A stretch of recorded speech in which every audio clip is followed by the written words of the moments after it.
Hello everyone, welcome to FISC Financial Studies classes. Today we are going to discuss about personal portfolio management. So basically what is portfolio?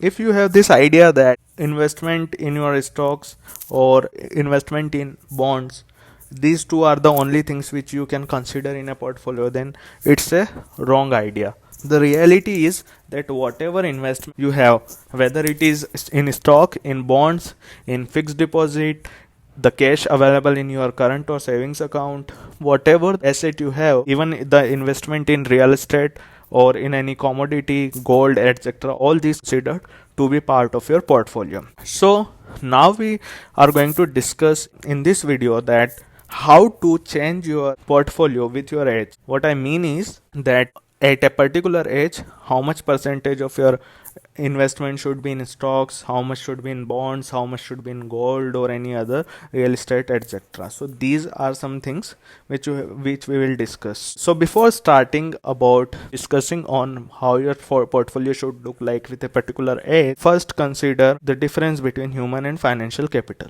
So as you can see here, that this is a typical balance sheet of any company where they have assets, liability, and equity. A human also has a balance sheet, but his balance sheet doesn't include only the assets like plants and equipments. So, what all his balance sheet has, we will discuss now. So, there are two things. One is like your home, your cars. These are called your financial capital, where you have invested money in some tangible things like a property, a farm, a house, a car. These are your financial capital. Whereas your education, the skills you got, the degrees you have, all these are known as your human capital. So it doesn't mean that you have a degree or you have went to school or college, that is the only thing of considered in your human capital. If you have a skill like playing a guitar, or you are a mechanic, or you are doing any kind of labor work, that is your human capital.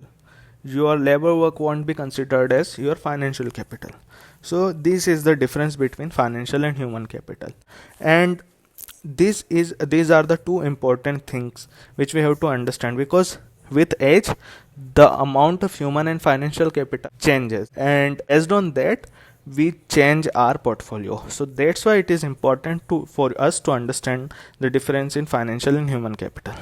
So now we will discuss about the stage 1. This video lecture has only discussion about stage 1. We will discuss about the other stages in the later part of this video series. So the first stage is about early career, where you have an age of 20 to 35 years, and in this age you basically start off with studying in your college and having part-time job to pay your fees or meet your expenses, or you just started off with a job and you are started getting a salary, and maybe in later part of this early career stage you start planning for your marriage and having kids. So all this includes in this stage where you have just started off your career and you are planning to start a family and all this. So what happens in this stage, basically at the age of 20 you are single, or I would say initially you are single in this stage.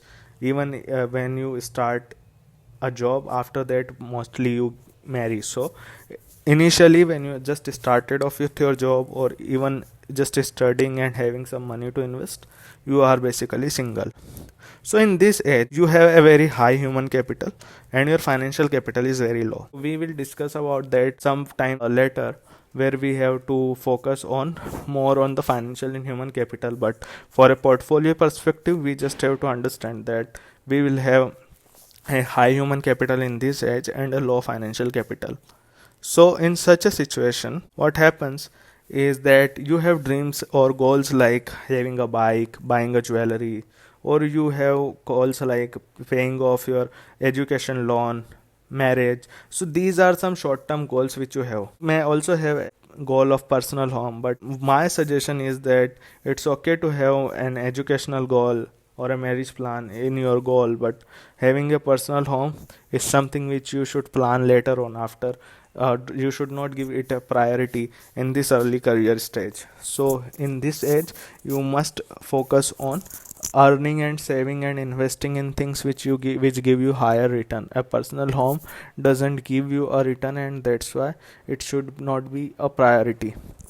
So another thing which you should understand in this part is that your investing always should be goal based. So there could be a goal which can be accomplished in 5 or 10 years, and there could be goals which could be accomplished in 15, 20 years or even 30 years. So you should plan your investments according to that. We will be discussing that in this, but here the focus is on building a plan portfolio. We won't go in the detail for a case by case basis. You are always welcome to discuss with me through comments in this video series, or if you are interested, I can share you my email or contact number to discuss the same. This is the starting of this early career stage. Then in some time you also go and marry, and with that some new challenges come, like you start planning a family and you have a baby in your home. The expenses get increased with the family, though the saving could also increase if both the people are earning. So it varies from people to people, but there are some new targets, goals which you have to start planning for. Like kids gets grown up and then they start going to school, so school fee is a major portion of your expense in this stage. So that's why we are recommending some advice for you about your investments. Like the first thing is that you must save 10% of your salary. It could be higher, but it should not be less than 10%. I would say that if you can manage your expenses in 100, you can definitely manage your expenses in 90. 10% saving. You should invest 80 to 100% in stock market or equity mutual funds.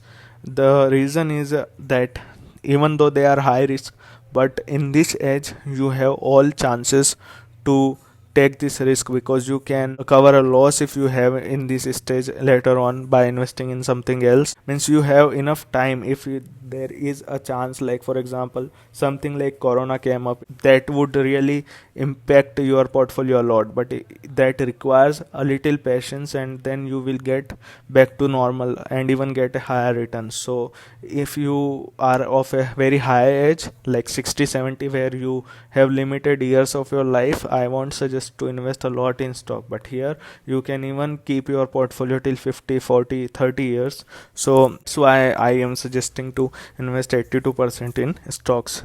One of the reason is that, see, this is an example of a mutual fund which provided 14.1% return in the 5 years, and this is normal. I won't say that you won't get a return less than 14.1. You can definitely get, even you can get a negative return for a whole period of 5 years, but that is very unlikely. Most probably you get a return from a mutual fund which is more than 10%, somewhere around 14-15%.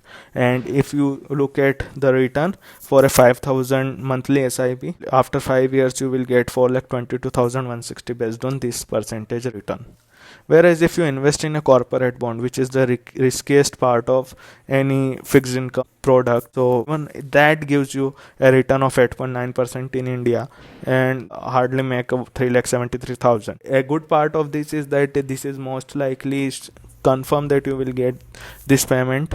The return won't vary a lot, whereas in the stock the 4,22,000 could become 5 lakh, or it could also become 3 lakh. So that's a chance you have to take, but in this age you can take. That's why I am suggesting you to invest most stocks. So your salary breakup should be like, you are spending 50% of your salary in essentials and 30% in the lifestyle, rest of 20% is your saving. With that saving you can definitely go for 80% investment in stock, which is 16% of your salary, and 4% should be in the bonds. I would say even if you go for 20% complete in the stocks, that won't be an issue in this age.